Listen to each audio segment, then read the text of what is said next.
je suis debout devant vous. Merci Seigneur. Amen. Okay, juste un petit instant, merci beaucoup pour le témoignage. J'aimerais que tu précises, je n'ai pas bien compris, peut-être certainement aussi n'ont pas bien compris, mais pour que ce soit clair pour tous, que tu précises le point concernant le mariage en fait. Oui. Le mariage, le divorce et le mariage au début. Enfin, est-ce qu'il y avait, je vois que tu précises ce point-là, je n'ai pas très bien compris en fait. Les conditions du mariage initialement, et puis jusqu'au divorce en fait. Juste ce point-là, brièvement, hein, c'est pas très long, c'est juste pour qu'on soit clair, qu'il n'y ait pas de confusion en fait. Les conditions au mariage, c'était quoi? C'était que moi, j'étais déjà divorcée. Et lui aussi, quand je l'ai rencontré, il était divorcé. C'est là le problème. C'était là le problème. Donc du coup, entre mon divorce et le sien, comment voulez-vous que la paix soit entre nous? C'était les bagarres, les tromperies, tout ce que vous voulez. Les mots que je sortais dans la bouche, c'était comme les flèches, jamais d'entente. Donc du coup, c'est là que le divorce a...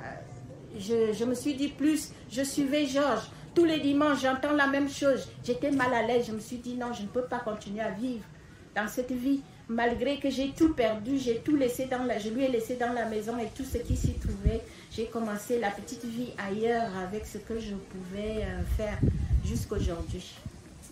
C'était ça. Okay.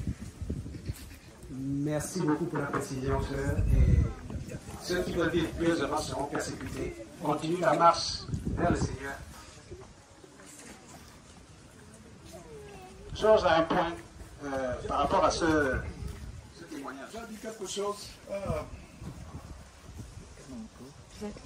Oui, Jacqueline, avec beaucoup de peine que j'ai suivi ton message.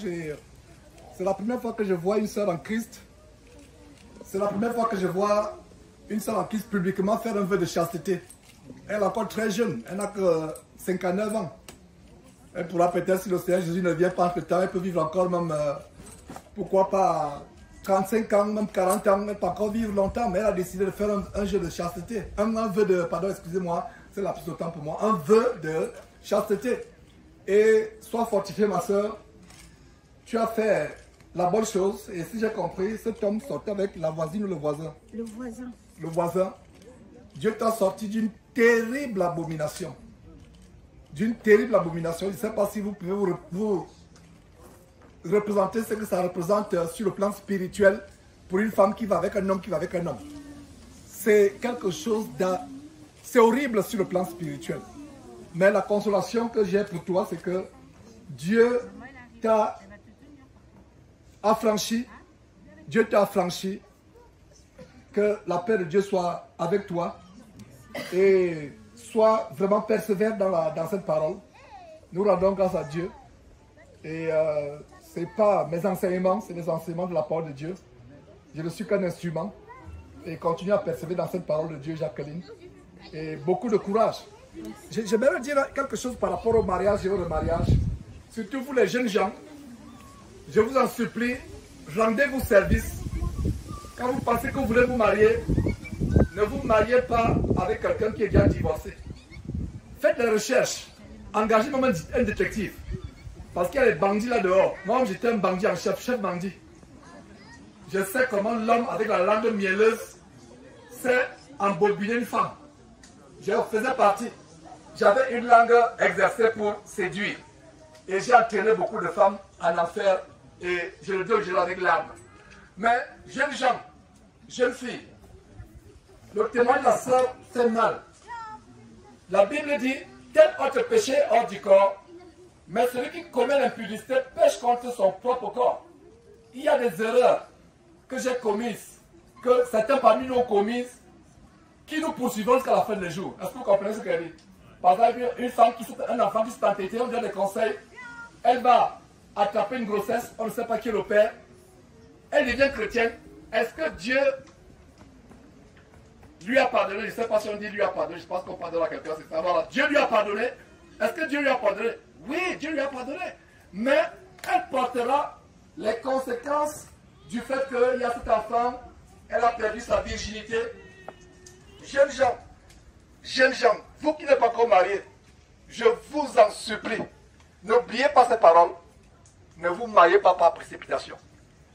Il y a des gens qui sont mariés, qui travaillent même avec nous, etc.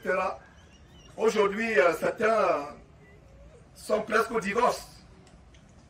Et d'autres sont entêtés, j'ai donné des conseils à des jeunes gens, ils sont entêtés, aujourd'hui, ils vivent le calvaire.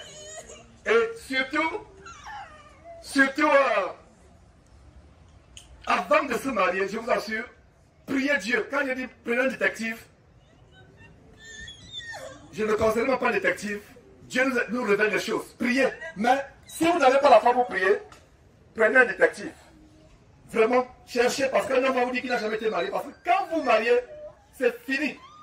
Et si quelqu'un parmi nous est marié et divorcé, vous vivez dans l'adultère. C'est la parole de Dieu. Vous vivez dans l'adultère si quelqu'un parmi nous est marié et divorcé. On se marie une fois. Se marier et se remarier à quelqu'un, c'est l'adultère. Et aujourd'hui, les faux pasteurs et de noces encouragent le mariage et le remariage. Le seul mari que vous devez avoir, vos femmes, c'est le premier. Et tant qu'il vit, même si vous divorcez, vous serez toujours mariés aux yeux de Dieu. Tant qu'il vit, la seule chose qui met fin à un mariage, c'est quoi? Merci, amen. La mort. Vous voyez, c'est pas moi qui ai répondu. Les frères ont répondu. Parce qu'ils ont la connaissance de la parole de Dieu. La seule chose qui met fin à un mariage, c'est la mort. Donc, toi qui es marié, si ton mari vit et tu l'as connu, il était déjà marié, ou quand tu étais marié, comme le cas de Jacqueline, elle a fait la meilleure chose. Elle a fait avec foi. On ne force personne. Vous avez le libre arbitre. Choisissez si vous voulez plaire à Dieu ou si vous voulez plaire au monde. On n'a pas prévu un enseignement sur le mariage, mais ce témoignage ouvre la porte à une exhortation.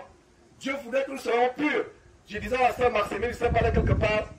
Elle a le même problème. Cette sœur a pleuré hier soir. Vous avez tout le monde qui était parti. Nous sommes restés seuls autour de la table. Malgré le fait qu'elle ne réside pas ici. Elle est restée, elle pleurait, ça me faisait mal. J'ai retiré mes larmes en voyant comment Maximine pleurait. Elle a fait une erreur grave. Et sa vie est tellement confuse. Vous voyez comment le diable, c'est le Dieu de la confusion. Dieu avec petit d, le faux Dieu. Il apporte la confusion. Et votre vie, vous n'avez plus la conscience tranquille. Je vous assure, je le disais hier, mieux vaut être célibataire. Mieux vaut être célibataire, je vous assure, que de se marier et aller à l'enfer. Le bonheur sur cette terre sur pour un temps. Regardez, nous sommes aujourd'hui en France, ce beau pays, la France, que j'ai appris à découvrir depuis une semaine. Il y a des gens dans ces villages qui sont morts. Qu'en est-il à Paris? Il y a des gens qui sont dans les morgues, qui sont morts. Vous pensez que nous sommes ici présents parce que nous sommes meilleurs? Ne pensez pas que nous sommes éternels. Notre vie sur terre. Fermez tout simplement la porte et si quelqu'un peut, peut-être, je pense qu'on a que de prier pour un enfant, je crois. Ok, voilà. Donc, je vous assure, l'éternité est tout ce qui est meilleur. Surtout les jeunes gens, je ne sais pas si on aura le temps d'avoir une réunion avec les jeunes gens. Je pensais avoir une réunion avec les jeunes gens, les jeunes filles, pas moi, ou les jeunes entre eux, de leur témoignage, comment vivre leur foi dans les lycées, les collèges, dans leur famille, etc. On comptait les jeunes gens 16 ans, 17 ans avec les enfants de Claude. Claude a fait un très bon travail d'élever ses enfants dans la sanctification. J'ai passé 2 nuits chez Claude. J'étais émerveillé. J'ai vu ses enfants tout petits en 2016 à Houston, 2016 je crois. Ces filles priaient les Odélia. Je les ai vus en 2016, c'était des enfants. Aujourd'hui, je vois, elles sont grandes, elles sont même en train de poursuivre leur mère en taille. Aujourd'hui, j'ai fait 2 nuits. J'ai vu un modèle d'intégrité de filles qui sont engagées à se dépouiller. Et elles ont pris la décision, tant qu'elles ne sont pas mariées, elles ne partiront pas du domicile de leurs parents. Elles resteront, leur préoccupation n'est pas de se marier. La préoccupation est, si Dieu veut que je me marie, je vais me marier. Et pour les gens qui disent que mais comment faire pour trouver un mari, pour trouver une femme, si Dieu a décidé un mari pour vous, même si vous vivez 2000 mètres sous la terre, Dieu enverra un mari vous trouver la sœur. Ce n'est pas nous le chercher. Pire encore de ça, qu'est-ce qu'ils vont sur le site de rencontre? Il y a le site de rencontre de Top Chrétien, pour ne pas dire Top Chrétien. du solomite, comment il s'appelle, Éric Sévérier, le français, qui a 4 chrétiens. Vous n'allez pas dans le site de rencontre pour rencontrer les femmes, pour rencontrer les hommes. On dit soi-disant site de rencontre chrétien. Quelle abomination! Attendez votre mari, attendez votre femme. Est-ce que Ève a demandé, est-ce que Adam a demandé un mari à, je vais dire, excusez-moi, est-ce que Adam, excusez-moi, a demandé une femme à Dieu? Non. Dieu lui a vu qu'il n'est pas bon pour Adam d'être comment? D'être seul. Et je reviens donc sur le sujet du mariage, je vous assure, nous venons ici pour être délivrés. Délivrés du péché. Avant de vous marier, jeunes gens, et vous qui êtes célibataires sœurs, vous qui êtes célibataires frères, avant de vous marier, assurez-vous que la femme que vous épousez n'a jamais été mariée. Sinon, vous allez épouser la femme qui appartient à quelqu'un. Assurez-vous, vous, jeunes femmes, ou femmes tout court qui désirez vous marier. Désirer se marier, ce n'est pas un péché. Bien qu'on aura les tribulations dans la chair. Je vous assure, si vous vous mariez sans la volonté de Dieu, vous allez vous marier avec la crise cardiaque. Si vous vous mariez sans la volonté de Dieu, vous allez vous marier avec les AVC. La crise cardiaque, tension tous les jours. Il y a des femmes qui sont mortes à 35 ans, 40 ans parce qu'elles sont mariées à un voyou qui lui casse la tête tous les jours. Il y a des jeunes gens qui sont mariés, qui sont morts à 35 ans, 30 ans, j'en connais. Parce que la femme était la carie dentaire dans la colonne, sur la colonne vertébrale, dans les articulations, tout. La femme était la carie dentaire. C'est l'AVC. Vous vous mariez hors de la volonté de Dieu, vous vous mariez avec la tension, l'AVC. Et voilà, Jacqueline encore, sois encouragée. Ne vous mariez pas avec précipitation. Si vous êtes marié à une femme, vous hommes, frères, vous êtes marié à une femme dont le mari vit encore, cette femme n'est pas votre femme. Et c'est le Seigneur Jésus-Christ qui a dit, c'est pas moi, c'est pas ma doctrine. Moi je pensais que divorcer et se marier c'est ok. Il y a mon propre petit frère, même père, même mère, qui se dit chrétien. Et je lui parle plein salut, puis parce que la Bible dit, si quelqu'un se dit chrétien, n'obéit pas au commandement de Dieu, faites quoi? Lui dire salut? Non. J'ai dit, cher petit frère, tu es chrétien. Il me dit, ah bien sûr, je suis chrétien. Mais ton embarras que tu as prise là, après que ta femme t'ait divorcé, et regardez quoi? Je lui avais dit, cette femme que tu prends n'est pas ta femme. Il a dit, mais comment tu trouves aujourd'hui? Je lui ai dit, est-ce que tu te rappelles que je t'avais dit que ce n'est pas ta femme? Il a dit, je me rappelle. Mais elle a commis l'adultère. Elle a commis l'adultère. Il y a des gens qui disent, si tu commets l'adultère, si la femme commet l'adultère, tu peux divorcer et te remarier. Non. Si tu veux divorcer, parce que la femme a commis l'adultère, c'est parce que tu manques de pardon. Maintenant, si tu divorces, ok, elle a commis l'adultère, tu ne peux plus te remarier. En conclusion, jeunes gens, jeunes femmes, ne vous précipitez pas. Demandez la volonté de Dieu pour vous marier. Et si vous êtes marié à quelqu'un qui est divorcé, mettez ça en règle. Et donc Dieu, sur la base de Matthieu, sur la base de Proverbes, c'est ce que Esther, le verset que tu voulais lever, Esther Diakité hier, Proverbes chapitre 28, verset 13, c'est ce que tu voulais dire. Celui qui cache ses transgressions ne prospère point, dit ce verset, mais celui qui fait quoi? Un, les avoue publiquement, les avouer, et deux, fait quoi? Les délaisse, obtient comment? Miséricorde. Et délaisser signifie quoi? Abandonner. Il y a des gens qui disent, je me suis remarié à quelqu'un de divorcé, mais Dieu m'a pardonné, je suis dans le divorce. Non. Tel autre péché hors du corps, mais celui qui commet l'adultère et l'impudicité, pêche contre son propre corps. La seule chose à faire, c'est de sortir de là. Tant que vous ne sortez pas d'un remariage, vous êtes dans la voie qui mène à l'enfer. Et c'est ce que Jacqueline a connu, a compris, et elle est sortie, ça fait mal. Elle avait eu la peine à joindre les deux bouts. Mais regardez comment Dieu prend soin d'elle. Et même ces avocats que tu as pris, c'est une opinion. C'est pas un commandement, c'est une opinion. À ta place, je me fierai au seul avocat dans cette affaire. Que tout ce qui arrive, arrive. Même s'il ne te paye pas, c'est pas grave, Dieu prendra soin de toi. Donc, jeunes gens, je vous en supplie, ne vous mariez pas avec précipitation.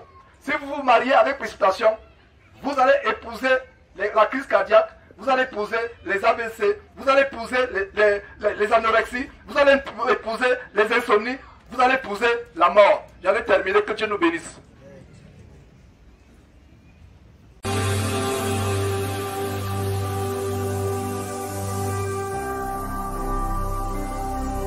Jésus-Christ TV, vous connaîtrez la vérité et la vérité vous affranchira. Shira.